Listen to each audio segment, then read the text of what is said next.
Olá, aluno! Estamos de volta. E aí, você pensou na resposta que ficou na aula anterior? Olha lá. A questão perguntava: algumas etapas básicas podem ser citadas no processo. Qual processo? O processo decisório, exceto. A resposta correta para essa questão é a alternativa D, identificação pelo culpado pelo erro. Prezado aluno, algumas organizações insistem no erro de, quando algo não sai como previsto, o primeiro passo é: quem decidiu isso? Vamos achar um culpado. Mas perceba, enquanto você está achando o culpado, o problema está só crescendo. Organizações modernas, gestão moderna organizacional, quando algo sai do previsto numa tomada de decisão dentro de um processo decisório, o primeiro passo é entender o erro, buscar a solução, aprender com este erro, como evitar umas situações futuras, e a partir daí, se realmente for necessário, identificar quem cometeu o erro, e entender se foi um erro proposital, se foi um erro por despreparo, ou foi um erro que aconteceu, no acaso da tomada de decisão. Então lembre-se sempre que o processo decisório sair daquilo planejado, primeiro passo é identificar a solução e não o culpado. Resposta correta, então, para a nossa questão, alternativa D. E como a gente está falando na nossa última aula, dentro das organizações existem duas áreas muito importantes: áreas fins e áreas meios. As áreas fins é a real razão de existir da empresa, é aquilo que ela vai produzir e que vai colocar no mercado. É a finalidade de toda empresa, produzir algo para ofertar no mercado, seja isso um produto ou um serviço. A gente tem que ter sempre em mente que o meu fim é aquilo que eu vou ofertar para o mercado. E por que isso é extremamente importante? Porque é isso que eu oferto para o mercado que vai gerar receita para a minha organização. Dentro dessas áreas fins, a gente tem dois departamentos que merecem atenção. Quais são esses dois departamentos? Vejam aqui comigo: marketing e produção. Ora, professor, por que marketing é um departamento fim? Porque o marketing, o primeiro passo dele é a identificação das necessidades do mercado. Ora, antes de produzir, eu preciso entender o que o mercado busca. Antes de produzir, eu preciso ir até o mercado e saber o que eles querem consumir. Não existe mais aquele modelo de produção em que eu produzo e depois simplesmente coloco à venda. Se o mercado não tiver interesse, eu posso ter grandes quantidades de produção, eu posso ter preços muito bons que eles não irão consumir. Por isso que o processo de produção, a gente fala que houve uma inversão. A gente chama isso de produção puxada.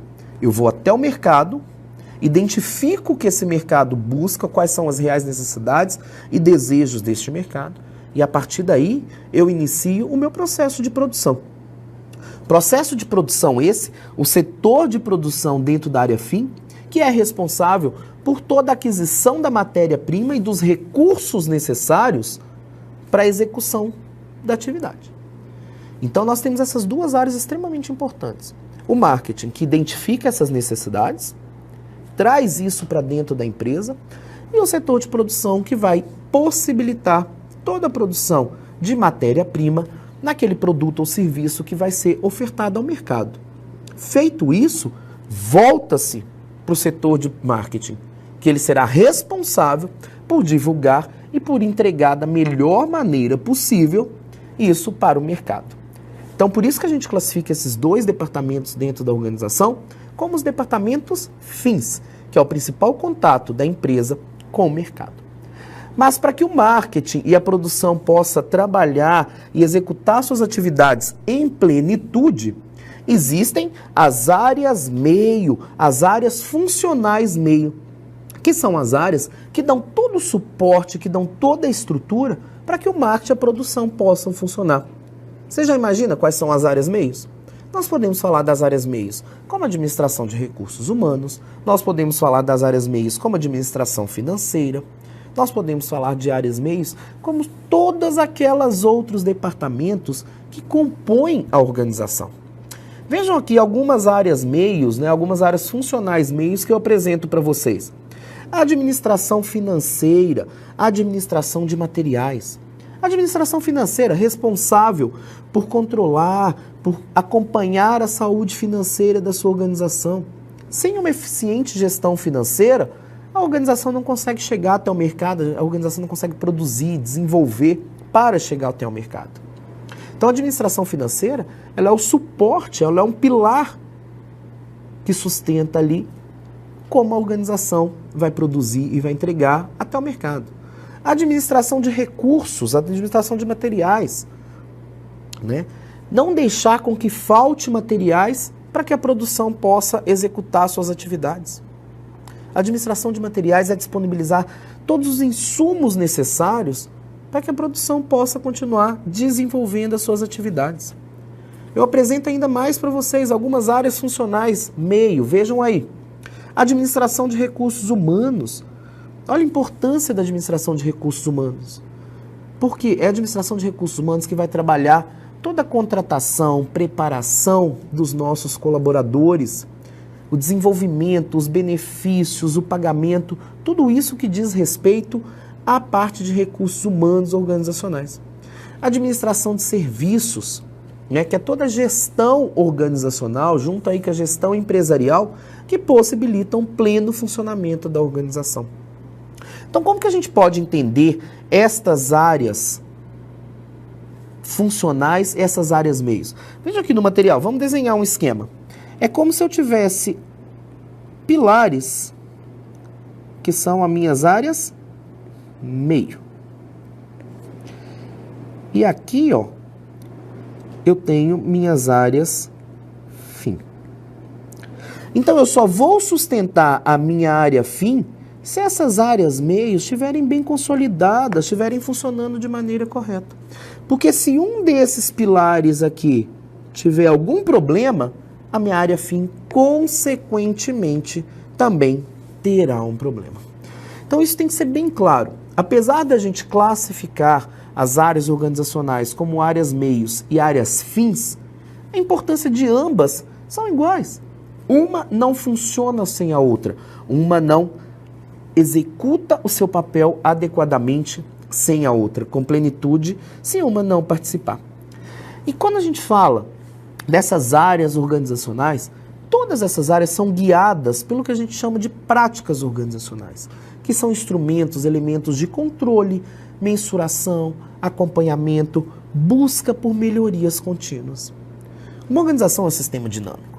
Apesar de ser um sistema complexo, como nós já falamos, é um sistema complexo de integração, né? São vários setores, vários perfis, várias culturas ali dentro. Ele é um processo dinâmico. E justamente esse dinamismo que nos faz estar sempre evoluindo, buscando sempre a melhoria dos nossos processos, das nossas atividades. Quando nós falamos dessas práticas organizacionais, desses elementos organizacionais, nós vamos destacar alguns de maior importância, mas eu já adianto para vocês, eu não preciso adotar todos esses elementos na minha organização.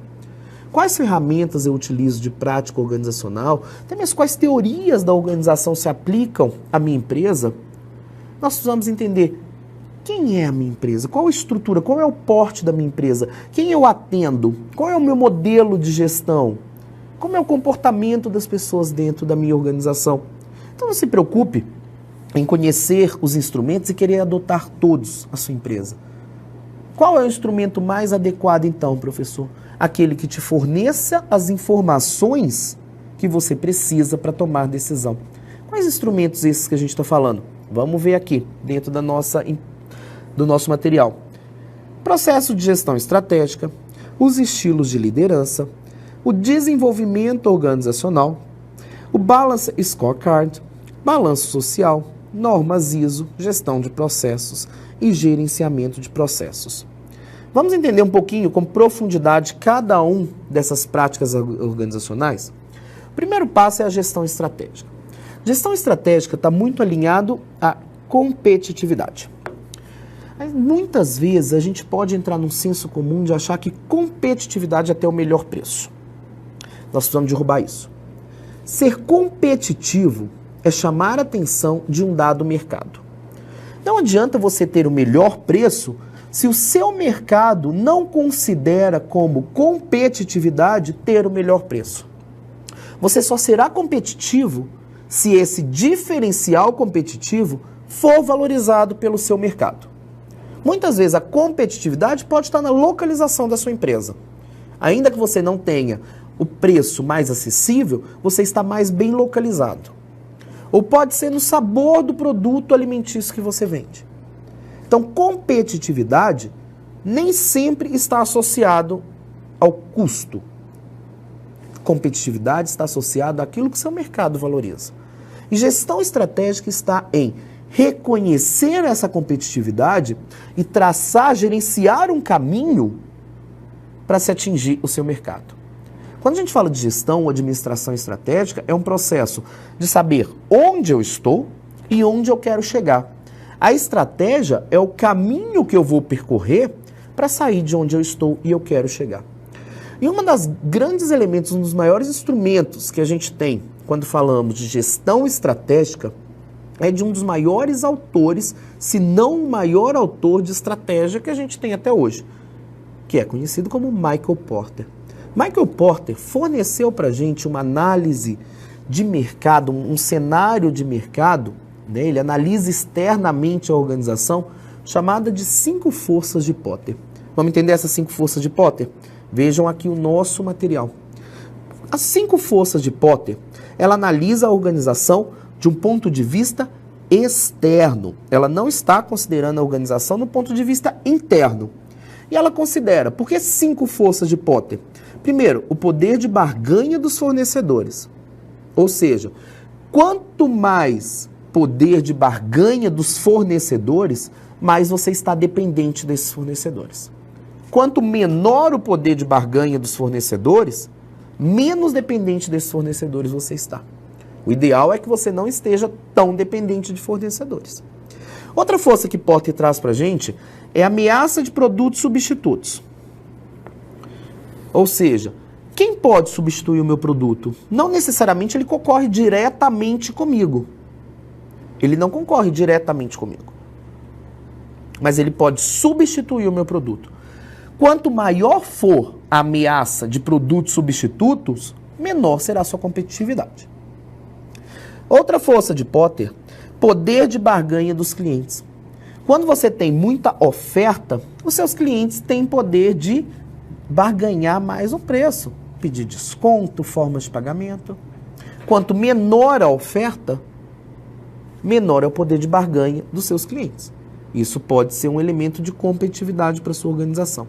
A quarta força de Porter é a ameaça de novos entrantes. Tá? Por exemplo, qual a facilidade de se entrar no mercado que você já atua? Ora, por exemplo, um salão de beleza, as barreiras de entrada no mercado de salão de beleza é muito baixa. A pessoa aluga uma sala, ela tem que, obviamente, o profissional tem que ter conhecimento, treinamento, está preparado para isso, mas não existe um grande custo de inserção nesse mercado. Tá? Por exemplo, se você já for entrar num segmento de medicamentos, as barreiras de entrada são muito maiores. O investimento é muito mais alto, as autorizações são muito demoradas, você precisa de aprovação de vários órgãos públicos. Então, quanto maior a ameaça de novos entrantes, maior a sua competitividade. Por quê? É difícil entrar nesse mercado. Se for difícil entrar no seu mercado, quer dizer, você tem uma competitividade mais duradoura. E, por fim, a rivalidade entre concorrentes, que é a quinta força de Porter. Quanto maior a rivalidade, menor o seu poder de competitividade. Quer dizer, quanto mais concorrentes no mercado em que você atua, vai combinar, vai ser consequente que a sua competitividade seja menor. Então é muito importante a gente analisar a nossa organização dentro dessas 5 forças de Porter para que a gente possa definir a competitividade, onde eu quero ser competitivo e, consequentemente, mapear a minha estratégia organizacional. Vamos praticar um pouquinho sobre isso? Olha aí a questão que eu trago para vocês. O modelo das 5 forças de Porter é comumente utilizado dentro do contexto de planejamento de uma organização. Segundo a concepção de seu criador, Michael Porter, a aplicação de tal modelo serve principalmente para analisar, definir. Alternativa A, As forças, fraquezas, oportunidades e ameaças. Alternativa B, as diretrizes estratégicas da organização. Alternativa C, a rivalidade e competitividade do mercado. Alternativa D, políticas e planos táticos operacionais. Ou alternativa E, procedimentos do dia a dia de uma empresa. Vai pensando que a gente já volta com a resposta.